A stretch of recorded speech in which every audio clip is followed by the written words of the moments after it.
So from the load position, which is where we are at 0.172 lambda, we are traveling towards generator a length of 0.333 lambda.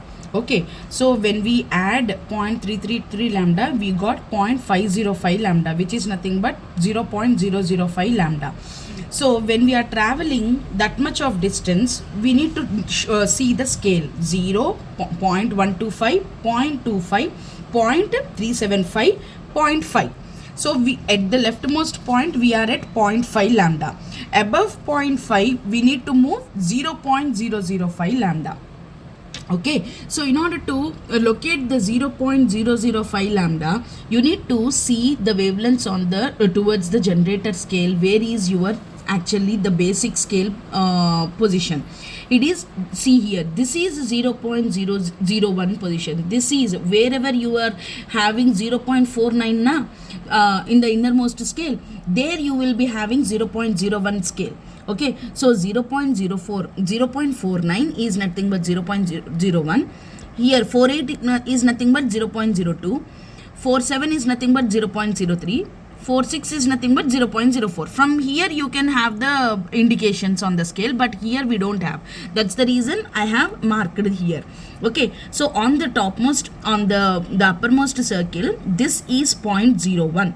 But how much value we need? It is not 0.01, we need 0.005. So internally there are 4 divisions, right? Each division indicates 0.002 difference. Okay, so this is 0, this is 0.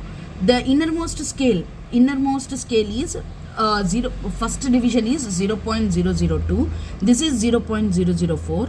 This is 0.006. This is 0.008, and this is 0.01. So where is your 0.005 locates? It is in between 0.004 and 006, which is nothing but this value.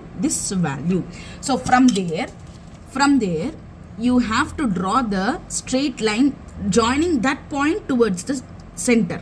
Okay, so you have to indicate the point which is nothing but 0.0505. This point is nothing but 0.505 lambda.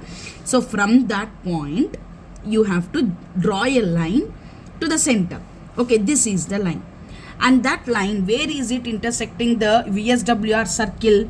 That is your input impedance. That is normalized input impedance value. So how to locate the R and X circle at that location? Your R circle is denoted by this horizontal line. So try to figure out which circle it is having. So it is having R circle. This is 0.5. It is somewhat below 0.5. It is 0.48. Okay, so your R value at this point, R value is 0.48. Okay, what is X? X is these values, right? These circles are X circles. So what is the X circle there? It is actually this is let's see here. Wherever this line is crossing the innermost circle, that is your X value, right? So we will see this line, and it is actually intersecting. This is this is 0.1, this is 0.1, this is 0.05. Okay, this is 0.2, 0.3. The in between values are indicated. So in between value it is 0.05. Inside this division 0.05, there are 5 more divisions. Okay, so this is 0, this is 0.01, 02, 03, 04, 05. Okay, so it is touching the 3rd division, so it is 0.03 and little bit above, and hence it is 0.035. Okay, so your X value is plus J 0.035. Why is it plus J? Because it is in the upper side of the Smith chart. We are taking plus J. If it is just below 0, then we have to take minus J. Okay, this indicates the inductive nature your input impedance is in the form, is in inductive nature.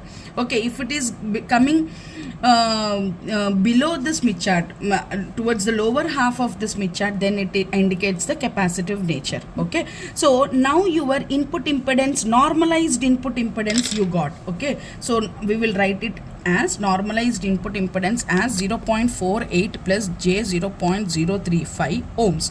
Now what is the actual input impedance? This is normalized, actual input impedance you will be getting by this is normalized, right? So by multiplying the input impedance with Z0, you will get the actual value. So 0.48 plus j 0.035 into 50, you will be getting the actual value. The actual value, if I multiply, where is my mobile? So you need to multiply 0.48 into 50, which is nothing but 24, plus 0.035 into 50, which is nothing but 1.75. Okay, your actual input impedance for the length 30 meters is 24 plus 1.75 ohms. Let us see the answer. Where is that question? See here, normalized impedance. Okay, it is nothing but 0.47. we got it as 48, no problem. And your j value is 0.035. exactly, we got 0.035. okay, and we have to multiply with 50. You will be getting 23.5 plus 1.75. we got the same value, 24 plus j 1.75. this is your input impedance.